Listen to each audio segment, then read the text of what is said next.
Our next group of words are grouped under the category name, I love you, I hate you. As you can probably tell, these are words which talk about having affection for someone or something, as well as having feelings of dislike. Once again, we'll break down the group into its two natural halves and do each part separately. Which should we do first? How about I love you? You do? Well, I love you too, dear. Now, let's begin. First up in the I love you group is the word revere. Einstein was a preeminent scientist who was revered by everyone, even his rivals. Revere is to respect highly, to honor. Picasso is revered as one of the greatest painters of the modern era. However, many people also feel that no one revered Picasso more than Picasso himself. One who loves him or herself deeply practices narcissism. In Greek mythology, Narcissus was a boy who fell in love with his own reflection. To engage in narcissistic behavior is to act like Narcissus. It would appear that we both share a predilection for references to Picasso. We both like to use him as an example. A predilection is a natural preference for something. Another example. Joe's predilection for saturated fats has added roughly a foot to his waistline in the last 20 years. Predilection. It seems that we have a confluence of ideas regarding certain issues. A confluence is a flowing together, especially of rivers, where they begin to converge or flow together. A confluence of many factors, good food, nice decor, and a swinging band made the party a huge success. All those things came together to make for a great time. Another good word that expresses closeness is affinity. Ducks, for example, have an affinity for water. That is, they like to be in it. Affinity means an attraction, sympathy, kinship, or similarity. Magnets and iron have an affinity for each other. They are attracted to one another. When you're generally feeling good about something or someone, you approach it or them with alacrity. For instance, David could hardly wait for his parents to leave. He carried their luggage out to the car with great alacrity. Alacrity is a cheerful eagerness, briskness, or readiness to respond. Alacrity sounds a lot like enthusiasm. Well, in fact, they're quite similar. And finally, a word that describes a whole lot of love. Adulation, which means wild or excessive admiration. The rock star soon grew tired of the adulation of his fans. There is a note of insincerity in adulation, as there is in flattery. I'll try and bear that in mind. It would certainly be prudent of you. Prudent? Yes, prudent. It means having foresight, being careful or wise. For example, Joe is a prudent money manager. He doesn't invest heavily on horse races and puts only a small part of his savings in the office football pool. Joe is the epitome of prudence. So, is that an I love you word or an I hate you word? Neither. It's just a good word to know. Show some foresight. Be prudent. Simply learn it for its own sake. Consider it learned. Prudent. Once again, we'll give you a quick list of the words. Then you'll hear the I love you words put to use in a speech. Revere. To respect highly or to honor. Narcissism. An abiding love of oneself. Predilection. A natural preference. Confluence. A flowing together. Affinity. An attraction or sympathy towards something. Alacrity. A cheerful eagerness or readiness to respond. Adulation. Wild or excessive admiration. Prudent. Careful or having foresight. All of my life I was drawn towards the halls of academia. I can't really remember a time when I did not display a strong predilection for scholarly work. Unlike most of my high school friends who hated having to do schoolwork, I inevitably approached even the driest of my assignments with great eagerness and alacrity. And whereas my friends were worshipping the popular icons of their day, the Beatles, Janis Joplin, and Bob Dylan, I had come to revere the likes of Margaret Mead, Oscar Wilde, and Isaac Asimov. The writings of great thinkers from all disciplines flow together in my mind, and this confluence inspired me to pursue my studies. So while my wildly admired friends who excelled at sports enjoyed the adulation of practically every student, I was reading alone in the library. I spent so much time amidst books, in fact, that my affinity for the written word became something of a campus legend. And because I was so often content to be alone, many thought that I loved no one but myself, and I was often called narcissistic. Now that we are all grown, however, individual interests are no longer frowned upon. I have gained the respect of my peers. Now it's time to cover the second half of the group, I love you, I hate you. Well, we've finished I love you, so naturally it's time for... I hate you. Well, if you really feel that way, then let's waste no time and get started. The following are words that express feelings of dislike or unhappiness. These feelings can be directed toward other people or things or situations. Here are the words. Why don't you begin? All right. The first word is acrimonious. This is an adjective that describes feelings of bitterness and spitefulness. For example, George and Elizabeth's discussion turned acrimonious when Elizabeth introduced the subject of George's infidelity. One can understand how those feelings might develop when people are just plain mean to one another. Acrimonious arguments are sure to result when bitterness rules a relationship. Also, acrid means bitter, stinging, or caustic, so clearly there's a connection to that root, acra. Indeed, acrimonious and acrid are both adjectives which mean similar things, but the difference depends on the usage.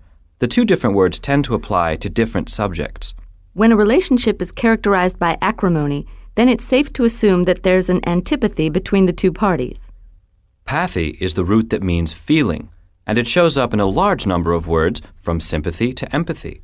When the prefix anti, which means against, is tagged on to the beginning of the root pathy, you get antipathy. Literally, that would translate as against feelings, but we translate it more simply as dislike.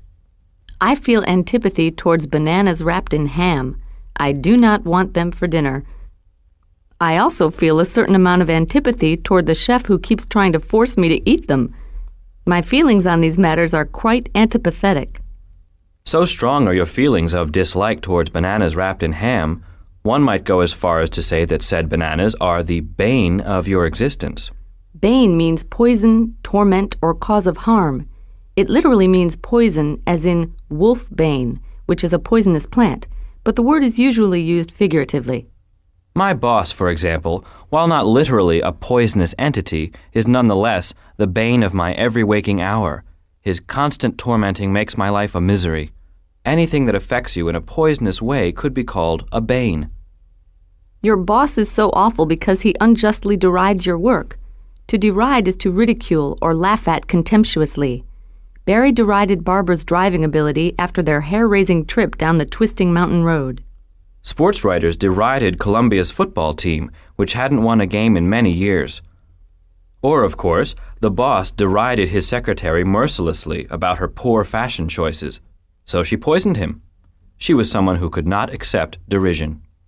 A good way to deride someone is to make derogatory comments about them. Derogatory is an adjective that means disapproving or, even better, degrading. Oliver could never seem to think of anything nice to say about anyone. Virtually all his comments were derogatory. It sounds like Oliver is not well loved. Perhaps he too was the victim of baneful, derogatory remarks that turned him into a bitter person who was unable to love. His dislike of practically everyone and everything was so complete, one could call him a nihilist. Nihilism is the belief that there are no values or morals in the universe. A nihilist doesn't believe in any objective standards of right or wrong. Nihilism is a combination of pessimism and skepticism taken to its farthest extreme.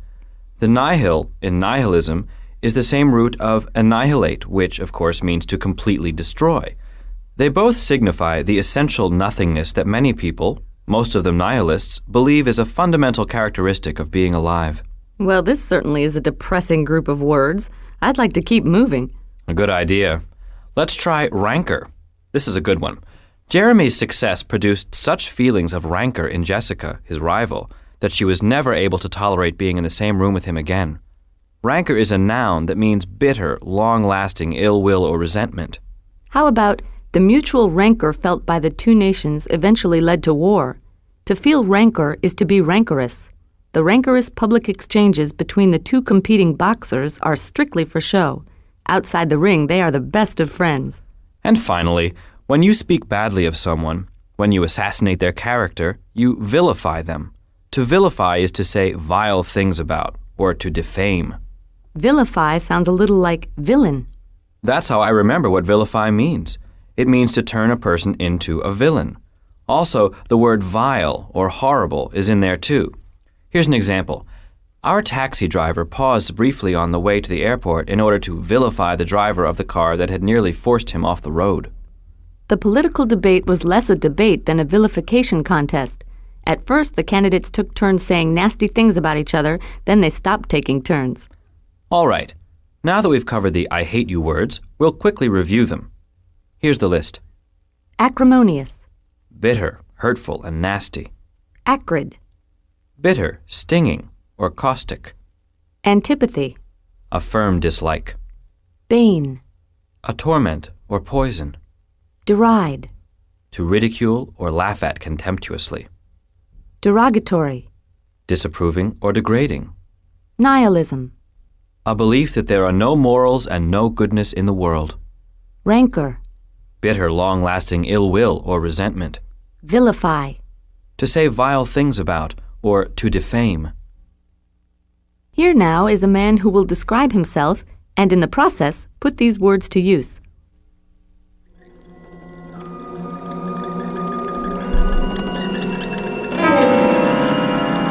I live in darkness. Sunlight, which would kill me, is the bane of my existence. So is garlic. And while I am truly a messenger of evil, and I do lay waste to countless innocent victims, there is no reason to say the sorts of vile things about me that people tend to do. Do not vilify me thusly. Nasty put-downs and derogatory remarks are no way to prevent me from having my way and doing as I will. In fact, if you ridicule me and deride my character too much, you might find yourself in a bit of hot water. You'll regret having fostered any feelings of dislike or antipathy between yourself and me. And after I've enjoyed the nectar from your tender, tasty veins, you'll also find you've lost all faith in the goodness of mankind. You shall be a supreme nihilist, your outlook on life grim and hopeless. So, do your best to please me and prevent our relationship from becoming ugly and bitter. When things grow acrimonious between myself and other people always pay dearly. On the other hand, if you're nice to me, and we avoid the rancor that so often prevents people like you and me from getting close, then you may find yourself handsomely rewarded. That completes the entire list of words that make up the I love you, I hate you group. Here now is a final review of all the words mixed up a bit.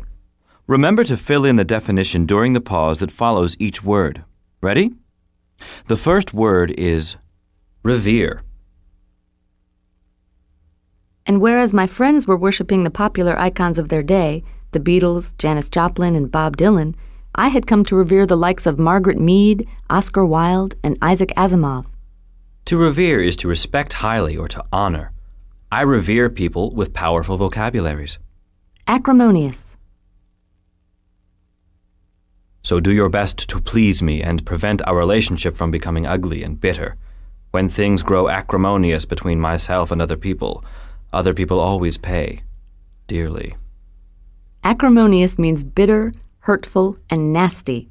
The relationship between the owner and the team has long been acrimonious. Narcissism.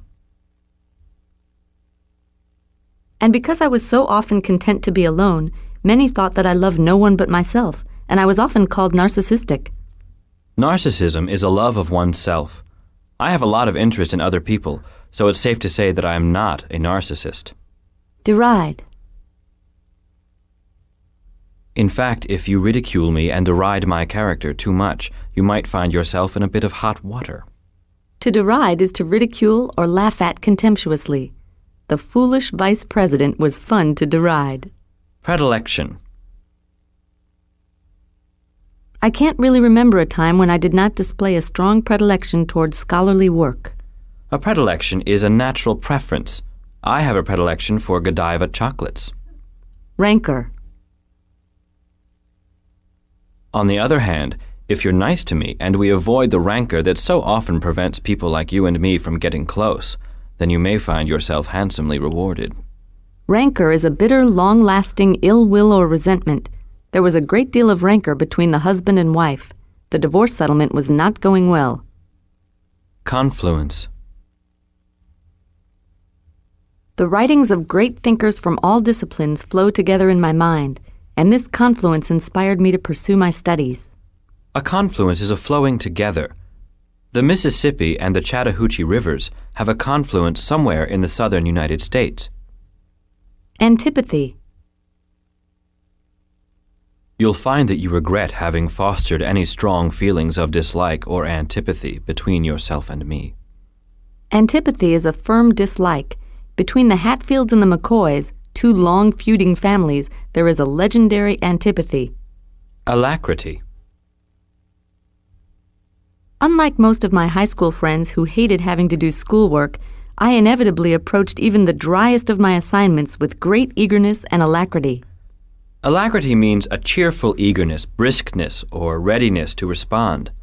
I responded to the invitation to go to the Madonna concert with great alacrity. Bane. I live in darkness. Sunlight, which would kill me, is the bane of my existence. A bane is a torment or poison. Having to take work home with me on the weekends is the bane of my social life. Derogatory. Nasty put-downs and derogatory remarks will not prevent me from having my way and doing as I will. Derogatory is disapproving or degrading. When that guy gave us the finger, it was a derogatory gesture. Affinity. I spent so much time amidst books, in fact, that my affinity for the written word became something of a campus legend. An affinity is an attraction or sympathy towards something. Birds have an affinity for the air. They love to fly. Adulation. So while my wildly admired friends who excelled at sports enjoyed the adulation of practically every student, I was reading alone in the library. Adulation is wild or excessive admiration. Rock groups regularly enjoy the adulation of their wild fans. Vilify. And while I am truly a messenger of evil, and I do lay waste to countless innocent victims, there is no reason to say the sorts of vile things about me that people tend to do. Do not vilify me thusly. To vilify is to say vile things about or to defame. The assault victim vilified the man she knew to be her attacker. Nihilism. And after I've enjoyed the nectar from your tender, tasty veins, you'll find you've lost all faith in the goodness of mankind. You shall be a supreme nihilist, your outlook on life grim and hopeless. Nihilism is the belief that there are no morals and no goodness in the world. The nihilist, having given up all hope, finally decided to end it all. Prudent.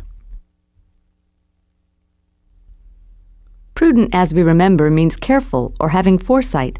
His mother claims she's prudent, or at least that's what she says when she won't let her son drive the family car. And with that, we finish the I love you, I hate you group of words. Take a look at the word spellings on the enclosed insert card.